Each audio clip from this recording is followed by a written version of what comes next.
오늘 아침 특별히 성령 강림 주일을 당해서 우리에게 주시는 하나님의 말씀을 봉독하겠습니다. 신약 성경 갈라디아 4장 12절로 16절 말씀 드리겠습니다. 신약 성경 306면입니다.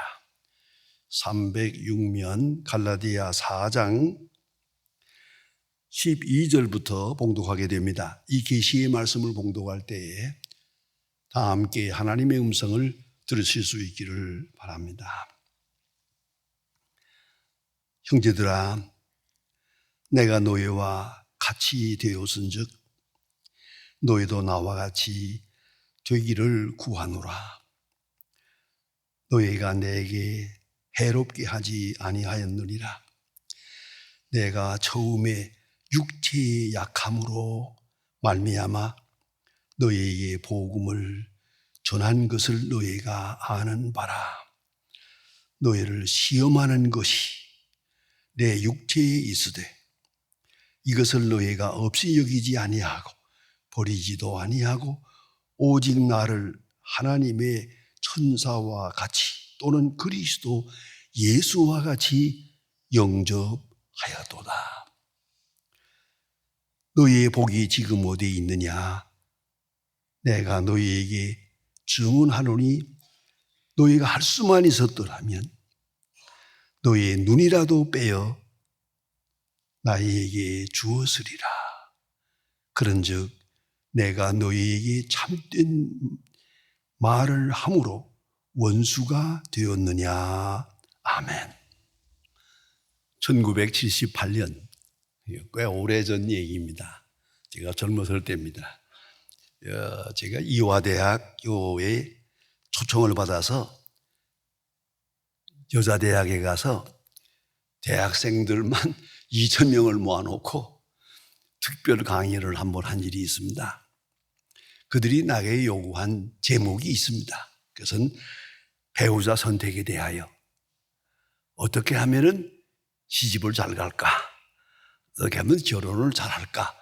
그런 데 대해서 좀 강연을 해 주세요. 그래서 제가 이 특별 강연을 한번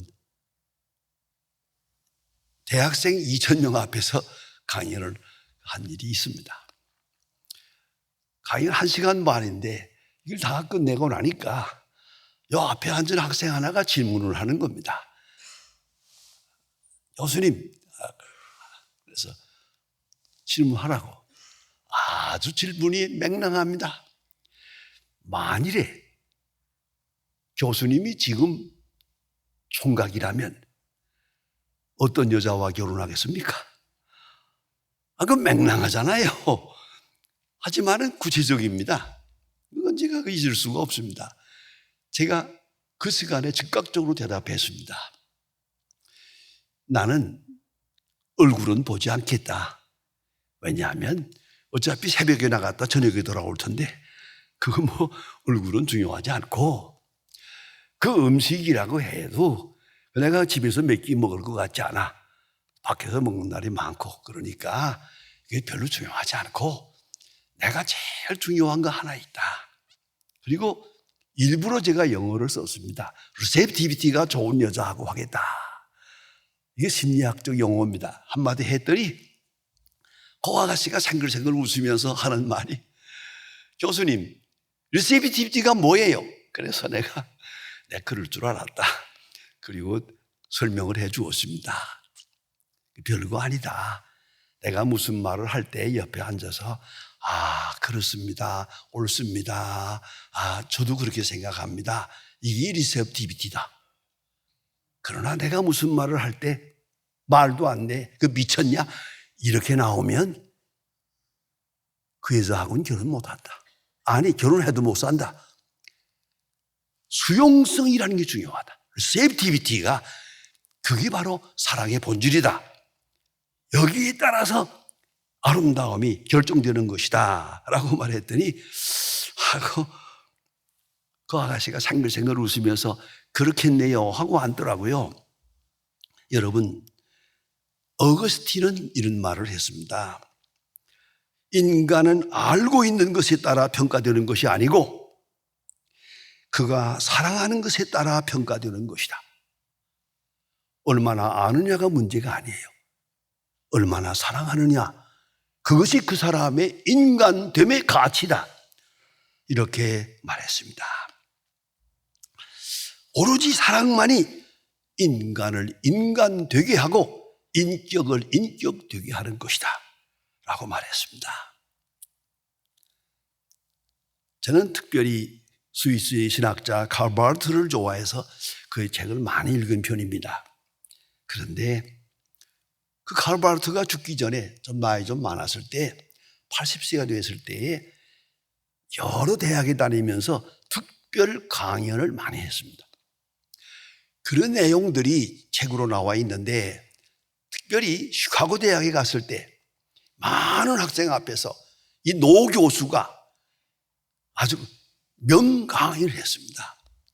강의 마치고 나갈 때 학생 하나가 따라오면서 특별한 질문을 했습니다. 바르트 박사님, 지금까지 살아오면서 마음에 스쳐간 가장 중요한 생각, 일생을 통해서 마음에 항상 머물러 있는 스쳐간 중요한 생각이 무엇입니까? 라고 물었어요. 늙은 바르트 교수는 빙그레 웃으면서 대답했습니다. Jesus loves me still, Bible said so. 이것은 여러분 어렸을 때 부르던 예수 사랑하시면 하는 그 찬송가의 한 부분입니다. Jesus loves me, Bible said so. 여러분,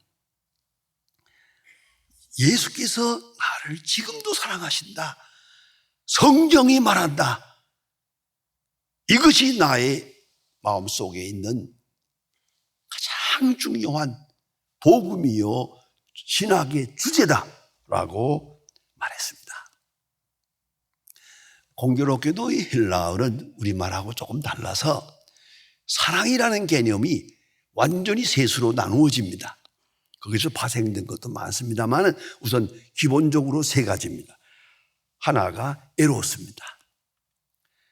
그리고 필리아 혹은 스톨게 그리고 아가페, 이렇게 네 가지가 있습니다만 스톨게는 좀 별개고요.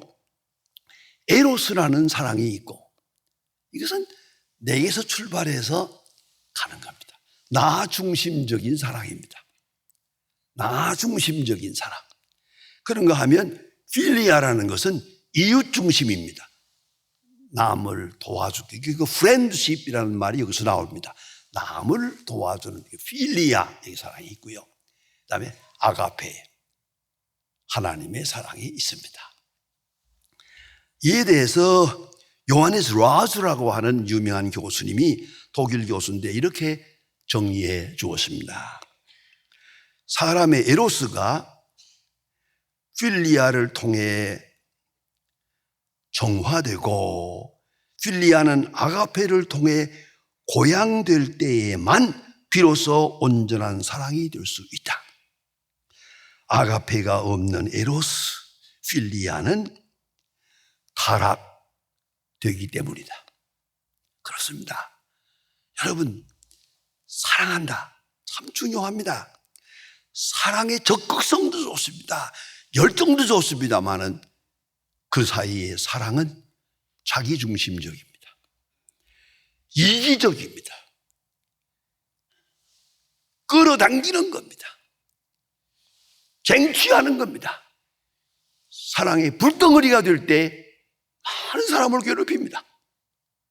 여러분, 사랑이라는 거, 나 중심적인 사랑, 에로스, 이것은 참 무서운 죄악으로 빠질 가능성이 있습니다. 그런가 하면 필리아를 통해서 에로스가, 이 에로스라는 사랑이 이웃사랑, 필리아 사랑으로 발전해야만 건강한 사랑이 될 수 있고, 다시 또 나아가서는 아가페적인 하나님의 사랑, 높은 사랑, 신령한 사랑이 함께 할 때만 이 에로스도 재구실할 수가 있고 필리아도 참 사랑의 의미를 살릴 수 있다. 그런 내용입니다. 여러분, 우리가 성경에서 말하는 모든 사랑은 그 근본은 아가페입니다. 흘리지 말아야 합니다. 하나님이 우리를 사랑하신 거 아가페입니다. 너희가 서로 사랑하라. 아가파티 알렐루스, 아가페의 사랑을 하라. 이렇게 말씀하고 있습니다. 참 사랑은 그 사랑하는 사람의 마음을, 인격을 변화시킵니다. 여러분, 참 사랑을 할 때 인격이 달라지고 성품이 달라지고 사람이 달라지고 얼굴이 달라지고 건강이 달라집니다. 참 사랑, 사람 자체가, 사랑하는 사람 자체가 달라집니다. 여러분 아시는 대로 사랑하면 예뻐지잖아요. 사랑할 때 벌써 자기 자신이 벌써 변화를 일으키거든요. 그 다음에는 사랑받는 자를 또 변화시킵니다. 사랑하는 자가 자기 자신이 변화될 뿐만 아니라 사랑하면서 사랑하는 사람, 참사랑이 되게 되면 사랑받는 사람도 변화시킵니다. 중생하게 됩니다. 새 사람이 됩니다. 사랑의 능력이 여기에 있는 겁니다. 사랑하는 사람 변화되고 사랑받는 사람도 변화됩니다. 그러기에 아가페는 곧 생명력입니다. 아가페의 사랑은 생명력으로 작용합니다. 사랑하는 사람, 사랑받는 사람을 다 변화시킵니다. 생명력이 거기에 있는 것입니다. 오늘 본문을 읽을 때 저는 이 본문을 늘 읽을 때마다 깊이 감동하는 한 구절이 있습니다. 예수 그리스도와 같이. 너무 마음이 좋아. 예수 그리스도와 같이 그 사랑 안에 감격하고 있습니다. 사랑하는 자도 예수 그리스도와 같이, 사랑받는 사람도 예수 그리스도와 같이. 이것이 본문이 나타납니다. 이것이 성령의 역사입니다. 성령은 사랑의 영입니다. 사랑 안에, 성령 안에서 사랑하는 자, 사랑받는 자가 다 함께 사랑의 동반위에서 그리스도의 성품을 이루어 간다 하는 것입니다. 그리스도와 같이 그 사랑의 현실을 본문에서 읽게 됩니다. 이 본문의 내용을 조금 더 설명을 드립니다. 사도 바울이 갈라디아 교회에 가서 설교하게 됩니다. 오늘 본문의 내용을 하나의 시나리오처럼 잘 생각해 보면 충분히 추리할 수 있습니다. 어느 날 사도 바울이 갈라디아 교회에 가서 설교했어요. 설교하는 동안에 불현듯 간질병이 작동을 했습니다. 발작했습니다. 여러분이 간질병이라는 것은 때 없이 아무 때나 발작하면 그냥 쓰러지는 겁니다. 소리를 내서 쓰러집니다. 전 더구나 간질병에 대해서는 조그마한 경험이 있습니다. 그건 왜냐하면 제가 중학교 다닐 때, 중학교 3학년 때인데 선생님이 날들어 왁선이 벌써 일어났습니다. 네 했더니 너 교회 다니지? 예, 다닙니다. 교회 다니는 사람들은 사랑하지. 그래서 사랑하려고 애씁니다. 그랬더니 여기 지금 간질병 환자가 있다. 이 친구가 간질병 환자인데 아무도 같이 앉으려고 하지 않아. 그러니까 내가 그리스도인이니까 내가 앉아라. 내가 이 친구 데리고 앉아라. 그래서 간질병 환자하고 제가 2년 동안 짝을 했습니다. 이건 특별한 경험입니다. 그러니까 종종 쓰러집니다. 쓰러질 때마다 또 삑삑 소리를 내면서 쓰러집니다.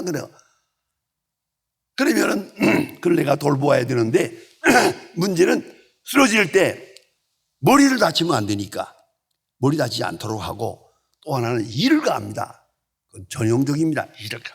그러니까 입에다가 손수건이든지 막대기든지 이거 집어넣어야 됩니다. 그래서 이가 부러지지 않도록. 그리고 그를 잠깐 돌보는데 대체로 봐서 15분이면 됩니다. 15분만 있다 다시 툭툭 털고 일어납니다. 언제 그랬다는 듯이. 이게 간질병 환자입니다. 때없이 이런 일이 이렇게 쓰러지는 거예요. 그래서 저는 이제 무서울 바가 없어요. 2년 동안을 같이 지냈으니까 그 집에 가서 밥도 먹고 또 아이가 우리 집에 와서 같이 밥 먹고 그러니까 친구로 지냈는데 그래서 간질병 환자에 대해서 특별히 제가 관심을 가지고 있고요.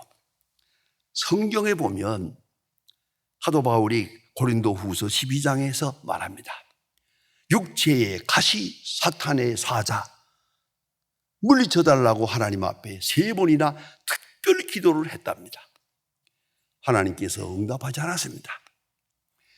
My grace is sufficient for you. 내게 있는 내 은혜가 족하다. 그냥 가지고 있어. 그것이 무엇인지를 모르겠습니다. 육체의 가시 사탄의 사자. 제가 마침 미국에서 공부할 때 논문을 쓰고 마침 시간이 좀 남았어요. 일주일 동안. 제가 좀 부지런을 떨어서 언제나 논문을 빨리빨리 써버리거든요. 그래서 남아서 그 남은 시간에 일주일 동안에 전문적으로 육체의 가시 사탄의 사자 그걸 도서관에 들어가서 일주일 동안 연구했습니다. 아무리 연구해봐도 그것이 무엇인지는 모르겠어요. 그래서 사도 바울에게 전당에 가서 물어봐야 가서요. 제대로 써놓지 그렇게 말하면 되느냐. 그리고 왜 그렇게 아리송하게 육체의 가시 사탄의 사자라고 말했느냐 하는 겁니다. 단적으로 말합시다. 제가 연구한 대로는 결론이 있습니다. 그건 간질병입니다. 간질병을 가지고 전도 환란이 얼마나 힘듭니까? 여기 가서 쓰러지고 저기 가서 쓰러지고. 그래서 사도 바울은 누가라고 하는 의사를 동반했습니다. 언제나 같이 다녔습니다. 누가를 한평생 감옥에까지. 그래서 사도 바울의 모든 상황을 누가가 제일 잘 압니다. 사도 바울이 그래서 누가가 그래서 사도행전을 씁니다. 사도행전의 저자가 누가입니다. 그 다음에 누가복음을 씁니다. 그만큼 사도 바울과 누가는 항상 같이 했습니다. 그러니까 쉽게 말하면 간질병을 고쳐주시지는 아니하시고 쓰러질 때마다 어려움 당하지 않도록 누가라는 의사를 동반했습니다. 이 하나님의 뜻입니다. 이걸 잊지 말아야 합니다. 그런데 사도 바울이 말합니다. 육체의 가시 사탄의 사자 내게 있다. 이걸 물리쳐달라고 하나님 앞에 기도했지만은 아니 내게 있는 내 은혜만 족하다. 그대로 있으라. 사도 바울은 이 육체의 가시를 가지고 전도합니다. 그리고 갈라디아 교회에 간 겁니다. 갈라디아 교회에서 설교하다 말고 상상을 해보세요. 설교하다가 삑삑거리고 쓰러집니다.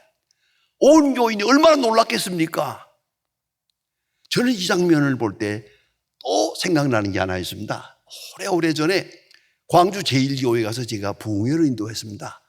부흥회를 인도하는 저녁에 교인들이 가득히 모였습니다. 꽉 차게 모여서 지금 예배 드리는 중에 설교하는 도중에 바로 앞에 앉은 장로님이 벌떡 일어나더니 삑삑삑삑삑 하고 쓰러집니다.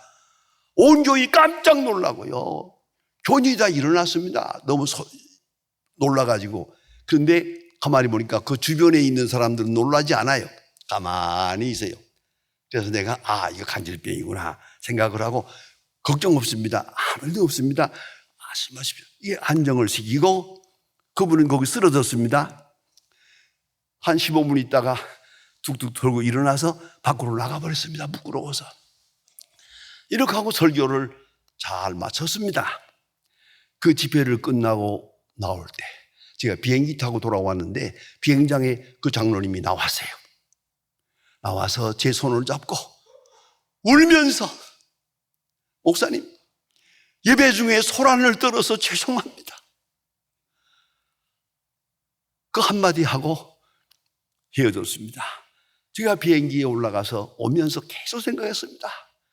사도 바울이 저 간질병을 가지고 한평생 여기저기 가서 쓰러지면서 전도할 때 얼마나 힘들었을까?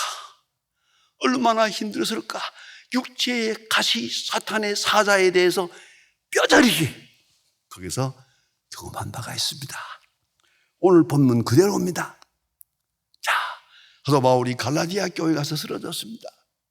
얼마나 교인들이 놀랐겠습니까? 많은 그런 말합니다. 사도 갈라디아 교인들은 놀라지 않았습니다. 그리고 사도 바울은 이렇게 표현합니다. 너의 믿음을 시험할 만한 것이 내 육체에 있으되, 너의 믿음을 시험할 만한 것, 사실 그렇습니다. 이런 일이 생기면은 믿음이 약한 분들은 시험에 빠집니다. 사도 바울이 남의 병을 고치면서 자기는 못 고치고 많은 능력을 나타낸다고 하지만은 제 병 하나 못 고치는 사람 안 그렇습니까? 이게 전도가 되겠습니까? 그러나 갈라디아 교인들은 그렇지 않았습니다. 내 육체의 약함이 믿음을 시험할 만한 사건이야. 그럼에도 불구하고 없이 여기지 아니하고 그리스도와 같이 영접했느니라. 예수 그리스도와 같이 영접했느니라. 사도 바울 너무 고맙고 감격해서 이렇게 말하고 있습니다.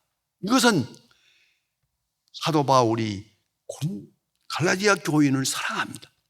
아니, 사도 바울은 갈라디아 교인들의 사랑을 받고 있습니다. 사랑을 느끼고 있습니다. 사랑에 감격하고 있습니다.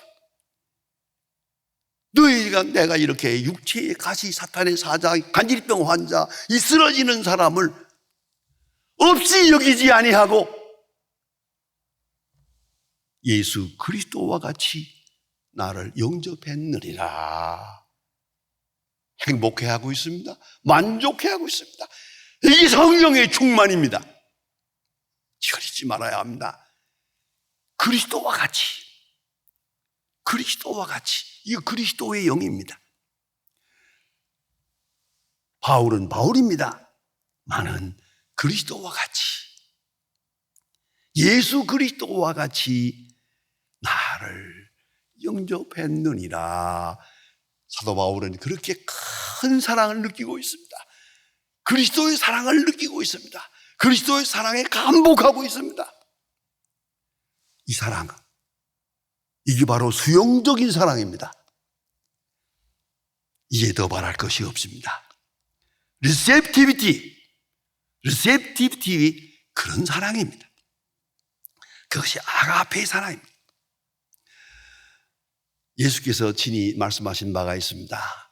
제자들에게 말씀하시기를 너희가 내 소자 중 하나, 별거 아니 같지만 어린아이 같은 소자 중 하나를 내 이름으로 영접하면, 내 이름으로 영접하면 하늘에서 상이 크겠다고 말씀하십니다. 그 사람을 보는 게 아닙니다. 소자를 보는 게 아닙니다. 그리스도를 보고 소자를 보는 겁니다. 내가 이웃을 사랑하는 게 아닙니다. 그리스도를 보고 그를 사랑하는 겁니다. 이 기독교 윤리의 핵심입니다. 기독교 윤리를 제가 신학대학에서 여러 해 가르쳤는데, 아니, 핵심이 어디에 있을까? 가장 중요한 요절이 뭘까 생각했습니다. 사도 바울이 말합니다. 그리스도께서 위하여 죽으신 형제를 식물로 망하게 하지 마라. 그리스도께서 위하여 죽으신 형제, 이렇게 보는 겁니다. 내가 나를 볼 때도 나를 위하여 십자가를 지신 예수, 그리고 나를 보는 겁니다. 이웃을 볼 때도 저 사람을 위해서 예수님 십자가에 죽으셨다. 십자가의 사랑 안에서, 그 빛 안에서 이웃을 보는 겁니다. 오늘 본문에 예수 그리스도와 같이, 얼마나 귀중, 그리스도와 같이 나를 생각하고 그리스도와 같이 이웃을 보고 그리스도와 같이 느끼고, 그것이 성령 충만한 사람의 모습입니다. 사도행전에 보면 사도 바울이, 스데반이 큰 핍박을 받습니다. 지금 막 돌로 치려고 합니다. 순교 직전입니다. 소리를 지르며 아우성을 치며 죽여라 죽여라 하고 올려들고 있습니다만은 스데반은 하늘을 우러러봅니다. 성령 충만한 스데반은 하늘을 봅니다. 하늘에 인자가 하나님 우편에 서신 것을 봅니다. 제자들이 예수님을 따를 때 예수님을 향해서 라삐여 라삐여 그랬습니다. 그 누구도 예수님을 향해서 인자여라고 말한 바가 없습니다. 그러나 예수님은 늘 말씀할 때마다 인자가라고 말합니다. 인자가 40번이나 이렇게 말하는데도 제자들은 단 한 사람도 예수님을 향하여 인자여라고 말한 바가 없습니다. 오직 스데반, 순교 직전에 그런 말합니다. 인자가 하나님 우편에 서신 것을 보노라. 그리고 다시 세상을 보니까 그의 눈에는 원수가 없습니다. 자기를 위해서 죽이고 돌을 던지는 사람도 원수가 아니더라고요. 그래서 스데반은 말합니다. 이 허물을 저들에게 돌리지 말아주세요. 이 얼마나 엄숙한 기도입니까? 여러분 잊지 말아야 합니다. 성령 충만한 사람에겐 원수가 없습니다. 근심도 없습니다. 두려움도 없습니다. 그 얼굴빛은 천사의 얼굴과 같이 됩니다. 천사의 얼굴과 같더라. 이게 스데반의 모습입니다. 충만한 사람의 모습입니다. 아가페의 사랑에 미친 사람의 모습입니다. 그 사랑 안에서 자기를 보고 그 사랑 안에서 이웃을 보고 세상을 봅니다. 특별히 오늘 본문 마지막에 가서 보면 참 알기도 어렵고 해석하기도 어려운 말씀이 있습니다. 사도 바울이 갈라디아 교인들이 자기를 이렇게 사랑해 준 것을 생각합니다. 그리스도와 같이 영접했느니라. 너희들은 나를 사랑했느니라. 그리고 눈이라도 빼어주었으리라. 여러분, 눈을 빼어주는 사람 보았습니까? 그래, 남편을 위해서 아내의 눈 빼줍니까? 아내를 위해서 남편의 눈을 뺍니까? 그 소중한 눈이라도 빼어주었으리라. 그만큼 그런 사랑을 느꼈어요. 너희들은 나를 위해서라면 눈이라도 빼어줄 수 있을 만큼 사랑한다. 이렇게 사랑을 느꼈어요. 사도 바울이 사랑한다는 말하고 사랑을 느꼈다는 말하고는 다릅니다. 사랑에 감격했다는 말하고는 다릅니다. 여러분, 이 사랑이, 이 수용적 사랑이 그게 아가페의 본질이요 속성입니다. 최고의 사랑입니다.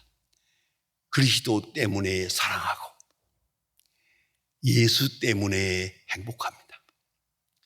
아가페의 사랑에 감격할 때 사랑하는 자가 변합니다. 사랑받는 자도 변합니다. 사랑받는 감격이 모든 세계를 바꿉니다. 마침내 하나님은 사랑이라고, 하나님이 세상을 이처럼 사랑하사 독생자를 주었다고, 하나님은 사랑이다, 이 고백에 도달하게 되는 것입니다. 오늘 본문에 그리스도와 같이 영접하고 그리스도와 같이 나를 내, 이 사도 바울의 이 귀중한 아가페적 사랑의 응답, 그것이 바로 오늘 우리의 인격이 되고 성품이 되어야 할 것입니다. 기도하십시다. 하나님 아버지, 오늘 아침도 저희들이 주님 앞에 나와 예배합니다. 성령 강주의를 당해서 성령의 역사와 성령의 열매와 그 거룩한 능력을 다시 한번 새겨봅니다. 주여, 사도 바울의 마음속에 있었던 저 귀중한 사랑, 그 간증, 그 감격, 그 능력이 우리에게도 있게 하여 주시옵소서. 그리스도로 보고 그리스도로 생각하고 그리스도의 사랑을 받고 감격하고 그리스도의 사랑을 주며 행복하고 그러한 사랑의 사람들로 인도하옵소서. 주 예수 그리스도의 이름으로 기도합니다. 아멘.